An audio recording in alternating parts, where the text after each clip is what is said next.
السلام علیکم، this is Aizal Ahmed and welcome to horror discussions. Friends, آج کی سٹوری بہت ہی زیادہ ہورر بھی ہے اور مسٹیریس بھی، اس لیے سٹوری کو اینڈ تک ضرور سنیے گا۔ لیکن اس سے پہلے میرے چینل کو ضرور سبسکرائب کر لیجیے اور میری ویڈیوز کو زیادہ سے زیادہ لائک اینڈ شیئر بھی کیجیے گا۔ اور اگر آپ لوگ بھی اپنا کوئی ریئل ایکسپیرینس میرے ساتھ شیئر کرنا چاہتے ہیں تو آپ اسی میل پر شیئر کر سکتے ہیں۔ تو یہ واقعہ ایک 12 سال کے لڑکے حسان کے ساتھ پیش آیا تھا۔ حسان کی فیملی میں اس کے پیرنٹس، اس کا بڑا بھائی اور اس کی دادی تھے۔ یہ 5 لوگ تھے۔ یہ لوگ شیخو پورہ میں ایک کرائے کے گھر میں رہتے تھے اور کافی عرصے سے یہ اسی گھر میں رہ رہے تھے، لیکن ان کو آج تک کبھی بھی اس گھر میں کوئی بھی سپر نیچرل چیز محسوس نہیں ہوئی تھی۔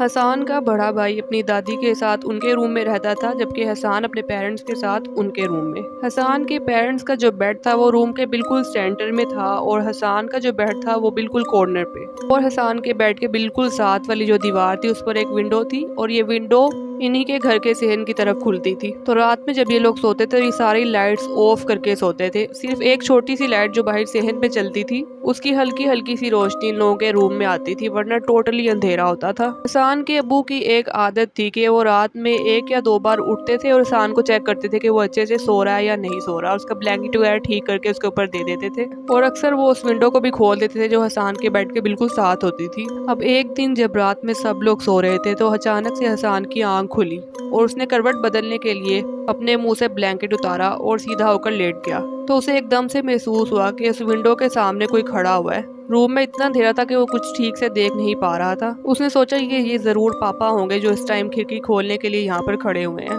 تو اس نے اپنا تھوڑا سا سر اٹھایا اور اپنے پاپا کو آواز دی، پاپا پاپا کیا آپ ہیں؟ مگر آگے سے کوئی بھی جواب نہیں آیا۔ اس نے تھوڑا سا آگے ہو کر اپنے پاپا کو ٹچ کرنے کی کوشش کی لیکن وہ ٹچ نہیں کر پایا، اور اس نے نوٹس کیا کہ وہ جو آدمی ونڈو کے آگے کھڑا ہے اس نے پینٹ شرٹ پہن رکھی ہے، اور اس کے ذہن میں اچانک سے آیا کہ میرے پاپا تو رات کے اس ٹائم پینٹ شرٹ نہیں پہنتے ہیں، کہ وہ تو اپنی شرٹ اتار کر سوتے ہیں۔ ابھی حسان کے ذہن میں یہ بات آئی ہی تھی کہ اس کو اپنے پاپا کے خراٹے لینے کی آواز آئی۔ جیسے ہی اس نے یہ آواز سنی وہ بہت زیادہ ڈر گیا اور واپس اپنے بیڈ پہ سیدھا ہو کر لیٹ گیا۔ اب حسان بہت ہی زیادہ ڈر گیا تھا کیونکہ وہ ایک بات سمجھ چکا تھا کہ جو بھی آدمی اس ونڈو کے آگے کھڑا ہے وہ اس کے پاپا تو بالکل بھی نہیں ہے، اور اس ہائٹ اور اس فگر کا ایسا کوئی بھی انسان ان کے گھر میں نہیں رہتا۔ حسان نے ڈر کے مارے بلینکٹ کو اپنے منہ پر لے لیا اور اس کو زور سے پکڑ لیا اور اپنے منہ میں جو بھی دعائیں اس کو آتی تھی وہ پڑھنے لگا، اور دل ہی دل میں وہ اس بات کا شکر ادا کر رہا تھا کہ شکر ہے اس آدمی نے میری آواز نہیں سنی، اس کو یہ پتہ نہیں چلا کہ میں جاگ رہا ہوں۔ حسان اپنے بیڈ پر بالکل اسٹریٹ لیٹا ہوا تھا اور اس کو ایسا لگ رہا تھا جیسے اس کی پوری باڈی فریز ہو چکی ہے، اور وہ سائیڈ موڑنا چاہ رہا تھا لیکن اس کے اندر اتنی بھی ہمت نہیں ہوتی کہ وہ ذرا سا ہل کر اپنی سائیڈ بھی موڑ لے۔ کافی دیر تک اسی طرح سے بلینکٹ کے اندر چھپا رہا، اس کی پوری باڈی پسینے سے بھر چکی تھی اور ڈر کے مارے بری طرح سے کانپ رہا تھا، لیکن اس کے اندر اتنی ہمت نہیں ہوتی کہ وہ اپنے منہ سے بلینکٹ اٹھائے اور اپنے پاپا کو جگا سکے۔ اسی طرح سے جب کافی دیر گزر گئی تو اس نے ہمت کر کے آہستہ آہستہ اپنے منہ سے بلینکٹ اتارا اور آس پاس دیکھا،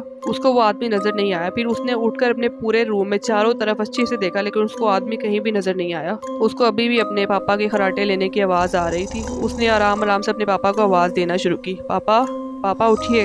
اس کی آواز سن کے اس کے پاپا اٹھ گئے اور پوچھا کہ کیا بات ہے حسان بیٹا، سب کچھ ٹھیک ہے؟ حسان نے اپنے پاپا سے کہا کہ پاپا میں آپ کے ساتھ آ کر سونا چاہتا ہوں۔ اس کے پاپا نے کہا ٹھیک ہے بیٹا آ جاؤ۔ اب جیسے ہی حسان اپنے پاپا کے بیڈ پہ جانے کے لیے اٹھا تو اس نے دیکھا کہ سامنے جو کاؤچ ہے اس پر اس کے پاپا کی شرٹ پڑی ہوئی ہے، اور اس کو ایسا لگا جیسے اس کاؤچ پر کوئی بیٹھا ہوا ہے اور اس کو بہت بری طرح سے گھور رہا ہے۔ یہ دیکھ کر حسان اور زیادہ ڈر گیا اور اس کے اندر اتنی بھی ہمت نہیں کہ وہ اپنے بیڈ سے اتر کر اپنے پاپا کے بیڈ تک جا سکے۔ اس نے ایک بار پھر سے اپنے پاپا کو آواز دی اور ان کو کہا کہ آپ خود آ کر مجھے یہاں سے لے جائیں۔ اس کے پاپا کو لگا کہ ہو سکتا ہے اس نے کوئی بہت ہی برا اور ڈراؤنا خواب دیکھا ہے جس کی وجہ سے یہ ڈر رہا ہے، اور اس کے پاپا اٹھ کر گئے اور اس کو اپنے بیڈ پر لے آئے اور حسان کو اپنے اور اس کی امی کے درمیان میں سلا دیا۔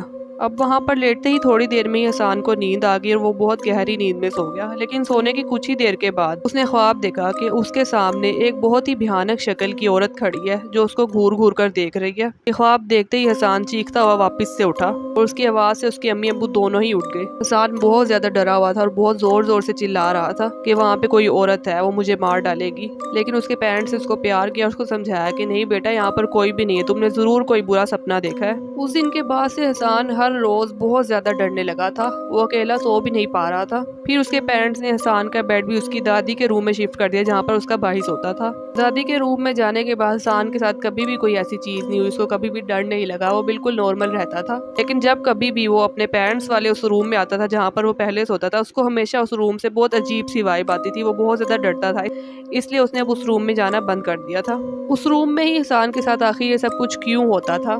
وہ لڑکا جو اس کو کھڑا ہوا نظر آتا تھا وہ کون تھا؟ کیا اس گھر کی کوئی ہسٹری تھی یا اس روم میں کسی جن کا سایہ تھا؟ اس بارے میں کسی کو کچھ بھی نہیں پتا، اور یہ سب چیزیں صرف حسان کو ہی کیوں نظر آتی تھی یہ بھی کوئی نہیں جانتا۔ پر حسان جب بھی اس روم میں جاتا تھا اس کو وہ آدمی وہاں پر ضرور دکھائی دیتا تھا۔ اب یہ سب کچھ سچ تھا یا صرف حسان کی امیجنیشن، اس کے بارے میں کچھ نہیں کہا جا سکتا، مگر پھر بھی ایک بہت ہی کریپی سٹوری تھی۔